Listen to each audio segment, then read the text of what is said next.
Hey everyone, I was actually about to do some exercise when I saw the notification that this article dropped. This is crazy. This is crazy. This is the Renegades weapon tuning preview. I've read this article already and just briefly gone through it, and some of the changes in this article are crazy. They're crazy. Okay, they are some of the most meta-defining, kind of gameplay shifting, endgame impacting changes that we've ever seen in a preview article ever. And I've been playing this game for like 4 years.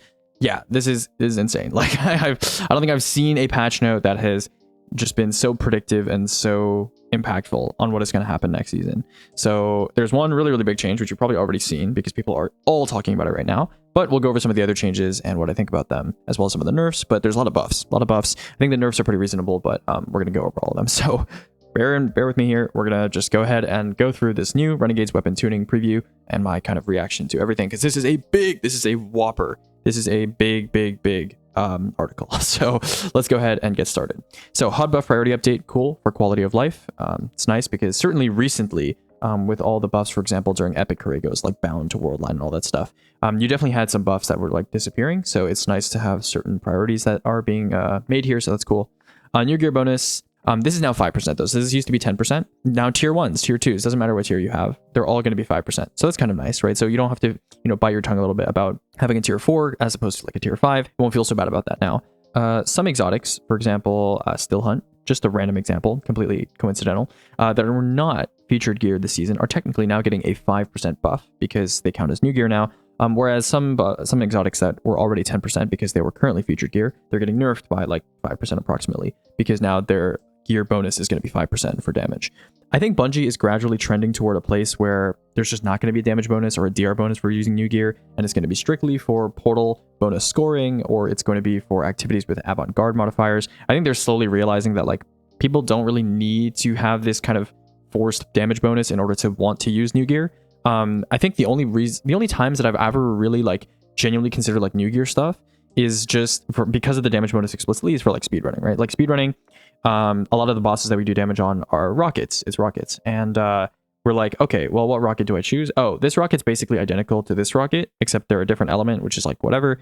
But this rocket has new gear bonus. So it's like, okay, we'll use the new gear bonus rocket, which is like, I feel like most people are not speedrunning. So, most people are probably just using weapons that they think are strong. And a lot of the time, the newest weapons are the strongest weapons anyway. So I think Bungie is slowly going to trend toward removing this. And this is kind of one sign that they're already moving in that direction, because 5% is very low and very unnoticeable. So this is probably going to be 0% in the future. But regardless, cool change, whatever. Stasis freeze, this is just a normalization change to make sure everything's like equal and stuff. Stasis freeze, like, and damage amp on stuff like that is really only relevant, in my opinion, on stuff like, Icebreaker, which is not even mentioned here because it's already normal. So I wouldn't really pay attention to this too much. Not really a big deal. I mean, I guess maybe Ariana's Vow. I don't know, like Impetus stuff with Lucky Pants. I don't know. That's not even that relevant anymore these days. So we're going to keep moving and just ignore that. Okay. Disorient. Some small notes here. I'm not going to read all of this to you, but basically Disorient. So disorienting nades, concussion grenades, bewildering bursts, stuff like that that's been added recently. Bungie is obviously moving to kind of patch up their kinetic part of the sandbox, because obviously Solar, Void, Arc, all these things got 3.0 treatment, and kinetic was kind of left behind in the dust. And so they're unifying this disorient verb to become like an actual verb under the hood. Usually when Bungie makes a change like this and they revamp a part of their sandbox, you saw it with Arc, you saw it with Solar, you saw it with everything pretty much. The next season, they try to add some things to the sandbox, whether it's like set bonuses, whether it's more perks, stuff like that, to further reinforce the introduction or the reintroduction or the revamping of this disorient verb into the sandbox. So I guess next season, expect that there's going to be more disorient stuff, more kinetic stuff to support this idea of disorienting, and hopefully there'll be more synergies in the future. So that's going to be pretty interesting. I mean, we've seen this plenty of the time before, so they're mentioning it here, but just expect it to maybe crop up more next season on more weapons and stuff like that. So that's cool, pretty cool stuff. Let's go ahead and move on to the ammo system. Now, a lot of ammo changes here that we don't really need to go over. I'm going to go over the key points here that you should know about. So the first one is ammo scout mods are going back on the helmet, which will spawn an ammo brick for your allies whenever you fill your corresponding meter. And it's not every time you fill your corresponding meter, there's a chance, or it's like every 3 times you fill your meter. It's every single time you fill your meter, which is like on day 1, in this recent day 1, like, Desert Perpetual, Epic Desert Perpetual, ammo was already not an issue. Right? I mean, for bosses like Corregos, obviously you could rally again, but it wasn't really an issue because everyone could make their own ammo and you were killing plenty of ads. And the ammo system now, because it's not, it's deterministic now, you can just make your own ammo. And as long as you're getting kills, you'll have ammo for damage. So this is going to make it so, I think this is overkill, to be honest with you. I think people are going to have too much ammo. Now, granted, it does say it depends on the number of scout mods you have equipped. So maybe if you only have one scout mod and your teammates pick up an ammo brick, it's like going to be very, very small. Maybe that might be a way to balance it. But still, with scavs and like the guaranteed bonuses, and if you're using rockets, for example, it's still a guaranteed one rocket. This is going to be insane. Like, I bet you the next day one raid race or the next day one dungeon race, people are going to walk around and there's going to be screenshots of just bricks and bricks and bricks everywhere, right? And of course, Bungie is introducing more and more ways to assist with ammo generation as well. So this is crazy, crazy stuff.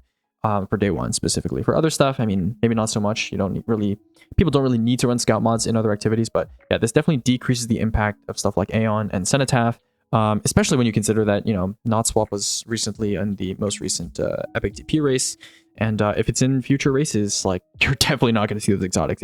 We already weren't seeing them because people wanted to run damage exotics, but you're definitely not going to see them now. Ability assist will now generate a small amount of ammo progress. That's fine. That's good. This is kind of a quality of life buff related to this one. So if you guys are not aware, for example, like support autos, if you heal your teammates with them, you get like corresponding transcendence energy.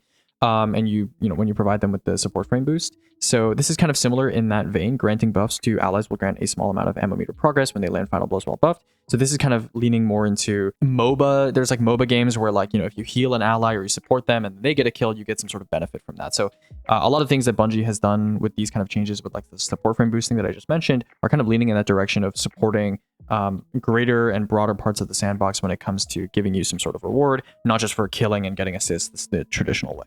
Okay, this stuff doesn't really matter too much. We're going to skip past this. It doesn't matter too much. We're going to talk about this later when we talk about rocket pulses in particular, because there's a separate section for that.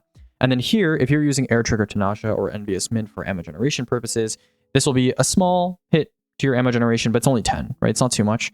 But really, I think this is to reinforce that the primary, goal of these perks is their actual main effect, which is reload for these two. And for Envious Arsenal, it's like the swapping stuff. Because I know a lot of people were taking these perks specifically for ammo generation. So maybe they're trying to shine a light more on like impromptu and stuff like that. But it's kind of whatever. So let's go ahead and keep going. Weapon archetypes. This is quality of life stuff. This is like PvP stuff. This is not really super important here.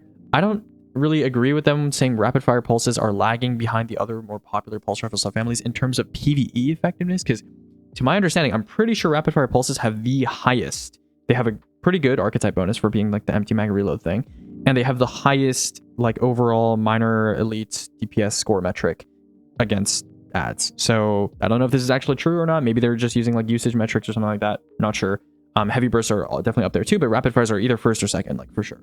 So interesting. Bows. This is just, I think, a normalization change, right? Just changing draw times a little bit. Fusion rifles. Okay, so this is kind of whatever. Some of these are basically just corrections. I guess this would change DPS a little bit, so we'll have to kind of go over that. I guess this is technically a rapid fire fusion rifle nerf. And then you have PvE bonus damage to precisions, adaptive, aggressive. This is very, very small. I mean, I'll remeasure these numbers, but again, very, very small. And then high impact, 6.7 to 15%. That's actually fairly substantial. And you guys know me. I've been a high impact fusion rifle advocate for when people do want to use fusion rifles for damage for a long time now. But this will hopefully maybe push high impacts over the edge when it comes to DPS for people that are on the fence on deciding whether to use a high impact versus something like an aggressive or a rapid. So potentially interesting there. I think precisions probably should have gotten a further hit up compared to these other archetypes. And I don't know, rapid fires probably didn't need this, but maybe this is for like a PvP thing. So kind of whatever. Yeah, definitely going to normalize fusion rifles a bit more, but some more work to be done. Shotguns, rapid fires, this is kind of whatever. This is also kind of whatever. I think lightweights need a reserve buff still, but this is kind of whatever. This is kind of whatever. And this is actually a fairly substantial change. I honestly don't think aggressive shotguns it's not a top priority that they get a buff in my opinion. But yeah, sure, it's nice. I know a lot of people don't like aggressive shotguns because they kind of require you to face tank enemies really, really hard to use them effectively. And of course, on top of that, they fire really slowly, right? So they're a bit unwieldy to use in PvE. So maybe this is a change to kind of help with that.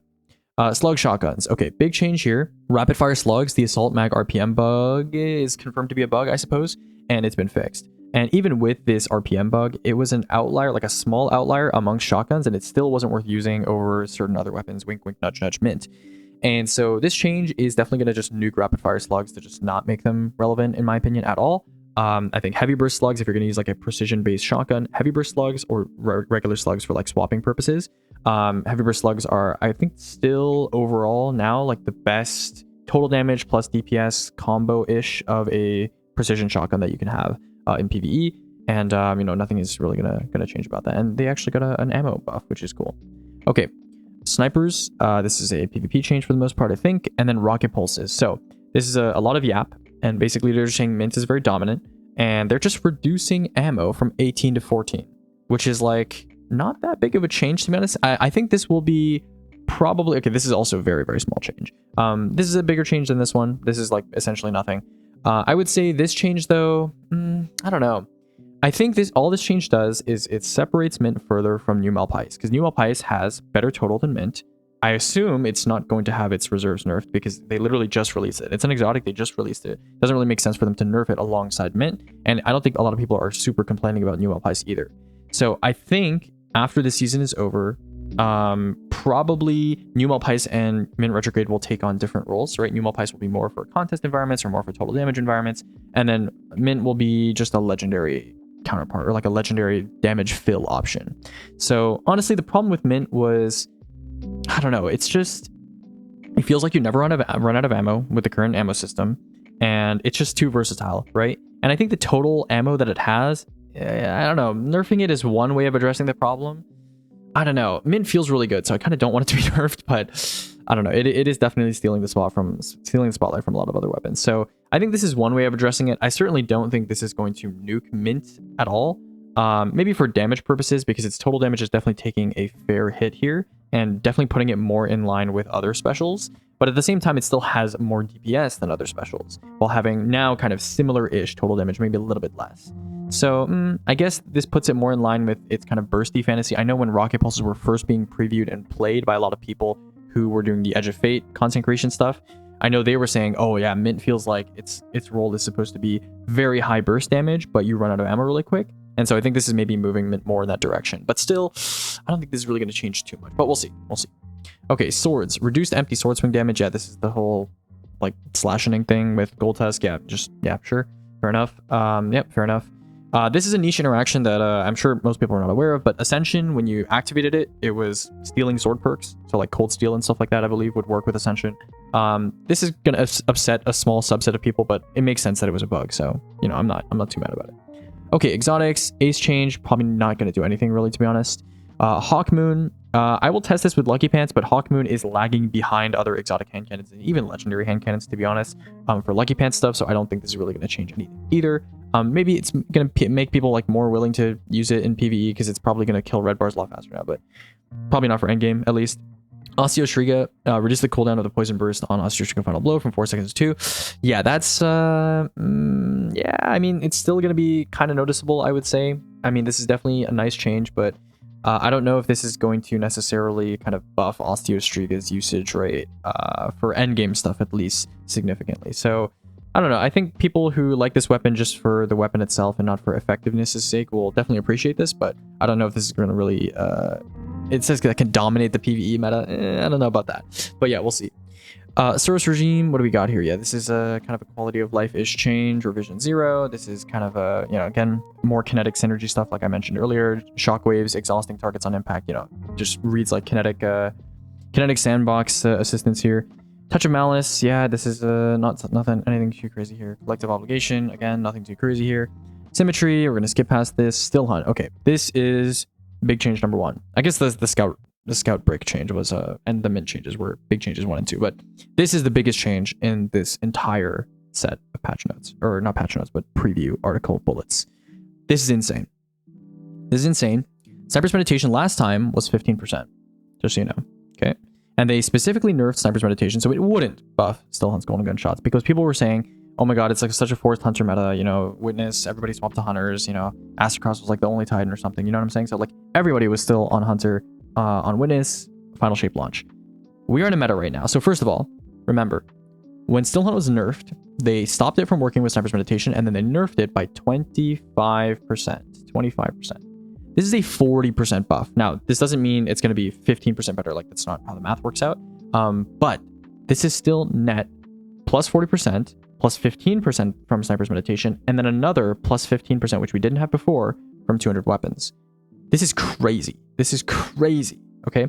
Now, obviously, this is a response because tons and tons of people were saying, in the comment section of my videos, and just generally, I see this all the time in casual communities that hunters aren't doing enough damage, hunters suck in the current meta, hunters are useless, I feel so useless as a hunter player. So Bungie's obviously been reading these comments, and I think this is a massive counterswing, like an overreaction in the other direction, right?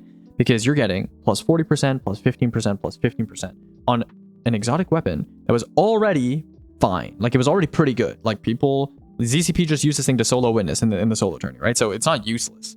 And it was still being used for like burst stuff, but yes, certainly it wasn't like a class leading damage option, right? But this is crazy. This is crazy. This is ridiculous. Like, I've simulated this damage on the sustain tab and I made a tweet about it, but basically this thing does rocket DPS now. Like, rocket DPS, rockets with like temporal mods and everything. Like, it does rocket DPS now and has higher total damage than a rocket. Higher total damage, really, than a rocket. I'm serious, right? And this is with no orb assistance and nothing like that. It's literally just manual reloads, just straight up shooting the gun, right? So crazy, just insane, just insane stuff. And then it also says specifically while using Celestial Nighthawk. So this is obviously a targeted hunter change, because they also could have buffed it for the other classes too. Like, if you're regular, just using Stillhunt Golden Gun just regularly, could have also buffed it by 40%. But this is specifically hunter. So yeah, this is a massive counterswing in the other direction. Obviously, yeah, it's going to be a hunter meta. Like, I don't think I need to tell you that. Yeah, it's going to be a hunter meta. And they've mentioned Sniper's Meditation. So when Sniper's Meditation is in the artifact, generally it means it's a 5th column mod. And you know what they say about 5th column mods, right? Well, they don't say anything, but you know what the deal is with 5th column mods, right? It means the other parts of the artifact are going to support snipers. That's how it always works, right? We've had, breach and clear, we've had weaken clear, we've had particle, we've had particle reconstruction, particle deconstruction. Every single time there's been an impactful one family or one specific archetype artifact mod in the 5th column, it's always been supported by other mods. So what do you think is going to happen next season, guys? What do you think is going to happen next season? Okay, like, just if you've been paying attention to the meta and you're looking at the sandbox, there's a still hunt buff here. Sniper's Meditation has been mentioned in the patch notes. There's other snipers that are being buffed in these patch notes, which we'll go over in a second. And if you're paying attention to last week when they were revealing the weapons that are being added, some of the legendary weapons that are being added to the game, there is literally a heavy sniper, a legendary heavy sniper. I don't know if that was caught by people. A legendary heavy sniper is being added to this game. So, wink, wink, nudge. I think you guys know what the meta is going to be next season. Okay, Wither Horde. This is kind of whatever. This is like an obvious change. Like, this should have happened a while ago. But yeah, this is honestly not going to change too much with Wither Horde, in my opinion. But it's nice. It's nice, but also, like, this change plus area denial grenade launchers can cover more of the battlefield a little bit easier. I don't know. This doesn't really cover the fact that it doesn't really affect this competition with area denials, really. I guess it makes it like a slightly better damage option, but Wither Horde is just so power crept when it comes to swap DPS now. I mean, it's fine, but it's not like really great, and this is not going to change that fact. Duality, this is I guess like a PvP change. This is such a small change, honestly. Okay. Chaperone, I think they made it a rapid fire, right? Yeah, they made it a rapid fire. This, I will need to damage test it, right? I mean, Chaperone, its damage in PvE is actually not horrible, and Roadborne being an on-hit rather than an on-kill, strictly on-kill perk is pretty nice. So, yeah, I mean, I'll test it. We'll see if it's any good. Yeah, we'll see. Ruinous Effigy. This is kind of whatever. I mean, this is for people. Ruinous Effigy has always been a weapon that's just like, if you like the weapon, you're going to love this, like Osteo. I mean, Osteo is definitely more universal than Ruinous, but, if you like the weapon, you're going to love this. If you don't like the weapon, this is not any reason to care more about it. Izanagi's Burden. Okay. This is the second big weapon change besides Mint, I guess. Another sniper again that's being buffed here. Special reload once again scales with reload speed set. Now, presumably, this means that the reload kind of bypass lockout or the bypass lock cooldown thing is gone, right? So not only does this, I assume what this means is basically they're removing the cap that they added after Shadowkeep, right? So I'm sure you guys have seen those Shadowkeep clips where people are doing DPS to Harpy and Sanctified, where they're just spam reloading Izzy over and over and just shooting and shooting and shooting. Presumably this means that you'll be able to do that, because I don't see why they would allow you to special reload faster and then still have that really annoying shooting cap where it has a certain fire rate after you start a reload animation.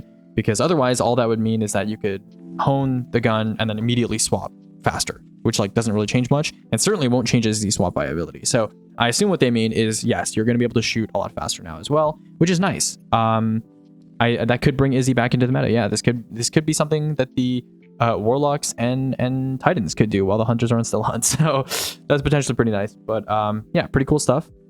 I mean, Izzy also has total damage issues, but at least having high DPS is pretty nice, right? Okay, another kind of big change. This is the smallest of like the significant changes, I would say. Tessellation buffs, right? So this is pretty cool. This is kind of whatever, right? Don't really care too much about this. But yeah, special reload stats now deal 25% more damage while you are transcendent. So that's pretty cool. Especially reloading now, the nice quality of life change, pretty cool, right? Some of these are nice as well, helping with ignitions and freezes when you're pairing them with, you know, grenades or some sort of turret or any sort of build, really. Yeah, and so this is pretty cool. Just quality of life change, and this is kind of nice. I don't think it's gonna make it like a DPS pick or anything, but you know, it's nice. It's nice, certainly. Okay. Deathbringer, yeah, small buff, quality of life, making the spread a bit smaller, maybe makes it more viable for certain boss types, but again, Deathbringer's time is kind of come and gone, and I think even if it becomes a lot easier to use, I don't think it's necessarily going to be meta or anything on any bosses. Black Talon, suppression, that's kind of cool. On hit gives a 10% damage boost per void debuff on the target for 2 seconds. You can have what? Weaken, suppress, and volatile on a target. So this is up to what, like a 30% damage boost? Maybe it's going to be 33% if they make it like multiplicative. But let's say it's a 30% damage boost. Black Talon damage right now, it's like okay. I'm thinking right now, the cost of 3 ammo from 4. Yeah, I mean, yeah, I don't think this is going to be enough to make Black Talon like meta for sword DPS, but it's definitely better. It's definitely better now, so that's nice, right? I'm always a fan of, and just generally speaking, I haven't mentioned this yet, but like just generally speaking, it's nice to have the weaker exotic weapons get buffed rather than the strong exotic weapons get nerfed. So, I mean, the Still Hunt buff is a bit much, and I don't think it was like one of the weaker exotic weapons that needed a buff, but you know, it's fine. It's fine. It's all good. Determines the chaos, releasing the trigger after pulse 12. Okay, so this just allows you to kind of, you know, have more firing time. Licensing gameplay and fantasy next to yeah, makes sense. Okay, World Line 0. Obviously, this was you know, they accidentally, you know, broke this weapon and made it do only 1 tick of damage instead of 5, as I pointed out in some videos ago. And so now they're going to increase it to 7. This does not make World Line 0 better for DPS, because World Line 0 is fundamentally a normal sword unless you do the sprint charge like wind up time for Tesseract, which takes way too long for this to be any good for damage. However, if you're using it for, I don't know, ad clear and just doing the chaining Tesseract thing, which can be fun, this will certainly make it more likely to one-shot an ad that you're doing this on. So that will help, but I don't think it's going to be good for damage. Wolfsbane. So I've done some retesting on Wolfsbane. You'll see those numbers in the next week or two when I produce more videos regarding this. But I honestly think this will maybe make Wolfsbane a viable damage option for burst damage for swords. Okay. And potentially sustained damage for swords as well. Actually, I need to do a little bit more testing. I'll get back to you on this. But this is actually fairly big, right? Swarm NATO damage by 20%. I think 10 to 12 seconds. This change will probably allow you to get an extra Swarm NATO in, which is also nice. I think this could, I don't know about meta. I don't know about literally most effective tactic available, but it could certainly make it a contender, right? So I do want to do some testing. And then once I do, well, I've done the testing already, but once I punch in the numbers, I'll make another video. I'm making a, I don't know, what is the DPS meta like before Renegades? And then from there, that we'll use that video as like a baseline when Renegades comes out to do more testing and comparison and stuff. But yeah, I'm going to do more testing and we'll see how good Wolfsbane ends up in the current sandbox. But I do think I underrated Wolfsbane a little bit because obviously I didn't account for the catalyst and stuff like that. So hopefully, you know, I'll be corrected on Wolfsbane a little bit and it turns out to be pretty decent, you know, even without Outbreak present, obviously. And yeah, we'll talk about that more when we get to it. But yeah, this is potentially a change that could make Wolfsbane okay. Could make it okay or maybe pretty good. Okay. Not really relevant. This is kind of like a Master of Organization change where it's like tier degradation instead of just losing all the stacks, which is kind of nice.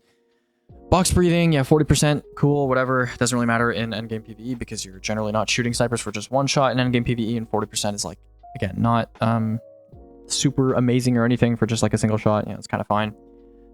Shot swap, that's kind of whatever, it's fine. Vow era perk, sleight of hand, same thing. Oh no, sleight of hand is a vow era perk. I think shot swap came after, but yeah, again, these are some like, I don't know, PvP/PvE hybrid perks that are getting buffs here for quality of life.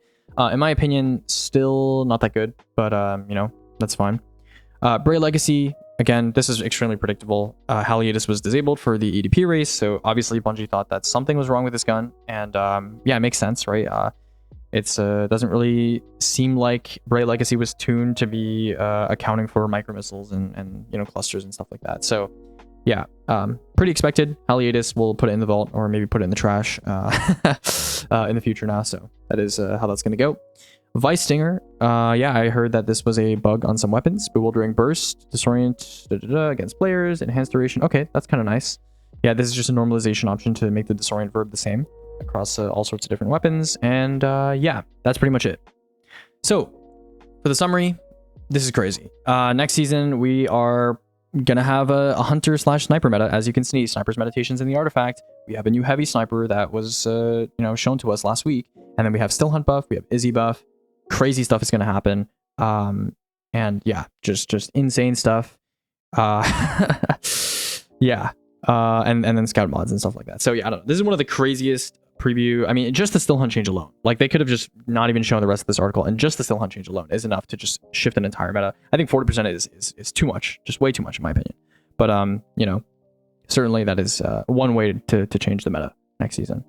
So yeah, if you're a hunter player, get excited to put on the hawk on your head and the hunt in your hands. And yeah, that's it for now. I'll have more videos coming out over the next 2 weeks or so before more Renegade stuff is going to drop. And I'm sure there's going to be ability tuning and other articles like we always do have over the coming weeks. So I'll be covering those as well. But yeah, excited to talk about DPS more with you guys as Renegades comes closer and closer to launching. And yeah, you guys have a good day. And I'll try to get this video out pretty soon because this is a steamer. This is a steamer.